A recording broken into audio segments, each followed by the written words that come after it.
दोस्तों नमस्कार, मैं मनोज कुमार शर्मा एक बार फिर आजाद हिंद आवाज न्यूज के लिए। दोस्तों एक बार फिर बात दोहराना चाहूंगा कि अपनी नोटिफिकेशन की सेटिंग चेक कर लें, क्योंकि नोटिफिकेशन आप तक नहीं पहुंच पा रहे हैं। और यदि नोटिफिकेशन आप तक नहीं पहुंच पा रहे हैं तो गूगल में आजाद हिंद न्यूज को सीधे ब्राउज करें और सीधे नए लेटेस्ट वीडियो देखें, क्योंकि मैं रोजाना 2 या 3 वीडियो पोस्ट कर रहा हूं। अगर नोटिफिकेशन आपके पास नहीं पहुंच रहे तो समझ लीजिए कि सरकार की कारगुजारी है।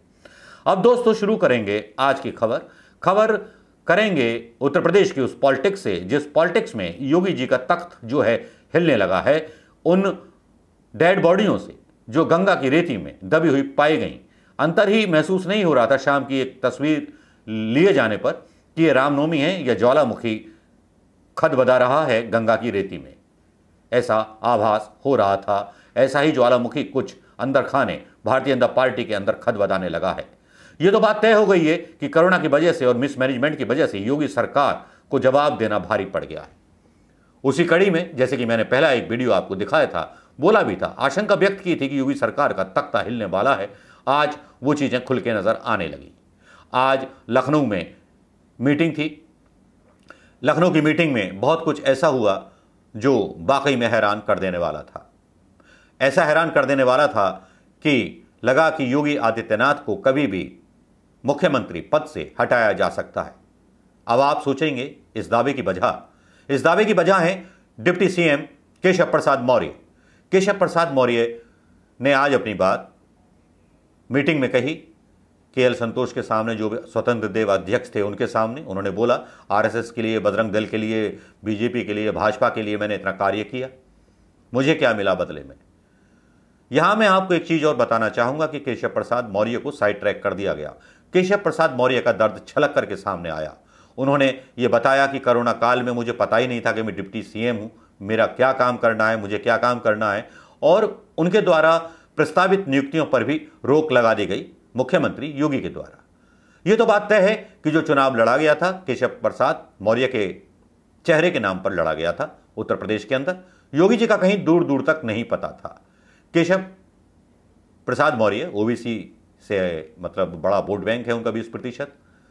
स्वामी प्रसाद मौर्य कभी मौर्य जातियों की एक सिरमौर हुआ करते थे भारतीय जनता पार्टी के अंदर, लेकिन केशव प्रसाद मौर्य ने उनको एक साइड ट्रैक करके भारतीय जनता पार्टी के अंदर अपनी एक पहचान अपनी बिरादरी में भी बनाई, अपनी जाति में भी बनाई और भारतीय जनता पार्टी में भी बनाई।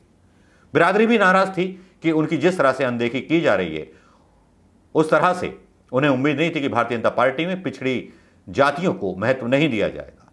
इसको लेकर उत्तर प्रदेश में खासतौर पर मौर्य लोगों में काफी असंतोष है। इस असंतोष से अवगत भी कराया केशव प्रसाद मौर्य ने आला कमान को उन्होंने इशारों में बहुत कुछ बताया, अपनी नाखुशी, अपनी नाराजगी भी जाहिर की। और उसके बाद वो निकल करके आते हैं और एक बयान देते हैं केशव प्रसाद मौर्य। बयान होता है कि 300 सीटें जीतेंगे, मैं प्रदेश अध्यक्ष नहीं बनूंगा, स्वतंत्र देव जी की अध्यक्षता में हम चुनाव लड़ेंगे। एक तरह से ताना था और एक तरह से दबी हुई धमकी भी आला कमान को। शाम होते होते खबर आई कि 12 विधायक केशव प्रसाद मौर्य के समर्थन में आए हैं और उन्होंने भेंट की है। इसके बाद एक दबी छुपी खबर यह भी आई कि भारतीय जनता पार्टी के कुछ विधायक और कुछ सांसद योगी जी की कार्यशैली से नाराज हैं और वो इसको लेकर के जो केंद्रीय पर्यवेक्षक दल था भारतीय जनता पार्टी का, जिसकी आज मीटिंग हो रही थी, उसको लेकर के मिला।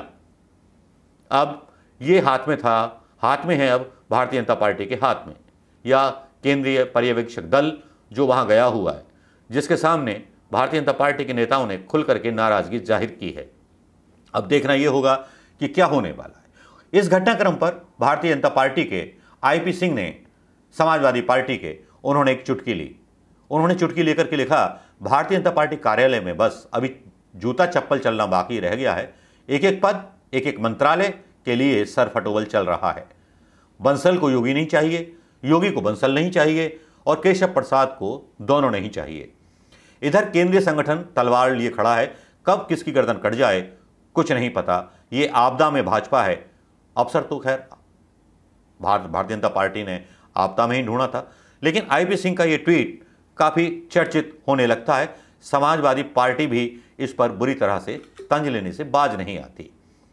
केशव प्रसाद मौर्य का जहां तक सवाल है, आने वाले समय में केशव प्रसाद मौर्य को क्या कमान दी जाएगी। राजनीतिक हलकों से जो राजनीतिक पंडित हैं उनका एक अनुमान है, अंदर खाने की खबर है कि केशव प्रसाद मौर्य को एक बड़ी जिम्मेदारी दी जा सकती है, क्योंकि भारतीय जनता पार्टी के केंद्रीय दल या केंद्रीय पर्यवेक्षक दल को और संघ के हंसबोले जी को भी पता है कि एक बुरी तरह से प्रशासनिक तौर पर फेल हुए हैं योगी जी।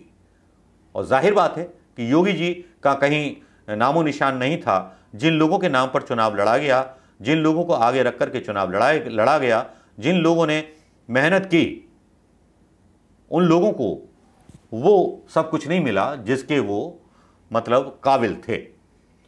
तो इसको लेकर के काफ़ी सारा असंतोष, काफ़ी सारी अव्यवस्थाएं, भले ही योगी जी के शासनकाल में काफ़ी सारे विज्ञापन बड़े लुभावने आते हों, करुणा पर विजय पाने के दावे किए जाते हों, लेकिन अंदर खाने भारतीय जनता पार्टी में कुछ भी ठीक नहीं चल रहा।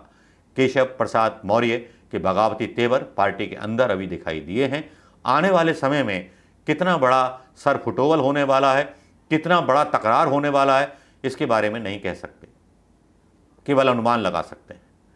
अंदर सूत्रों की खबर माने तो केंद्रीय पर्यवेक्षक दल ने अपना मन बना लिया है कि अब नेतृत्व बदला जाए और भारी बदलाव के संकेत दे दिए हैं। एक आश्वासन केशव प्रसाद मौर्य को दिया गया है कि आप तैयारी कीजिए, अगले मुख्यमंत्री आप होंगे।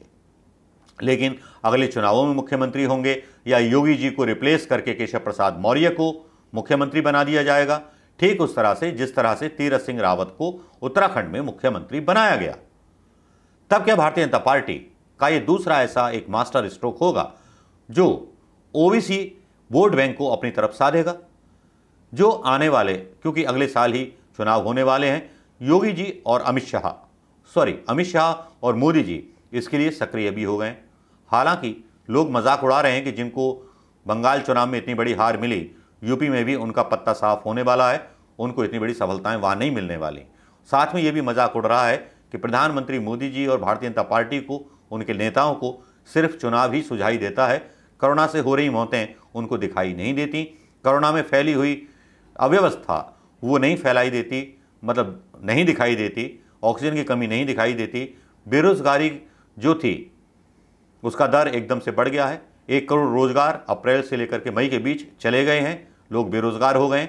ये एक नई रिपोर्ट है जो छापी गई है एक एजेंसी के द्वारा। लेकिन भारतीय जनता पार्टी को इससे क्या, जब चुनाव में हम जीत जाते हैं तो हम अपने आप को साबित कर देते हैं कि चाहे कितना भी लोगों का हत्याकांड हो गया हो, नरसंहार हो गया हो, लेकिन अगर हमें वोट मिल जाते हैं तो हम साबित कर देते हैं। ये एक पैमाना हो गया है किसी भी राजनीतिक पार्टी के लिए कि वो साबित कर देते हैं कि जो वो कर रहे थे वो सही कर रहे थे, और जनता ने फिर एक बार उनको जनादेश दिया है, इसलिए जो उन्होंने किया वो सही था। लेकिन आने वाला समय क्या भारतीय जनता पार्टी के हिसाब से करवट बैठेगा?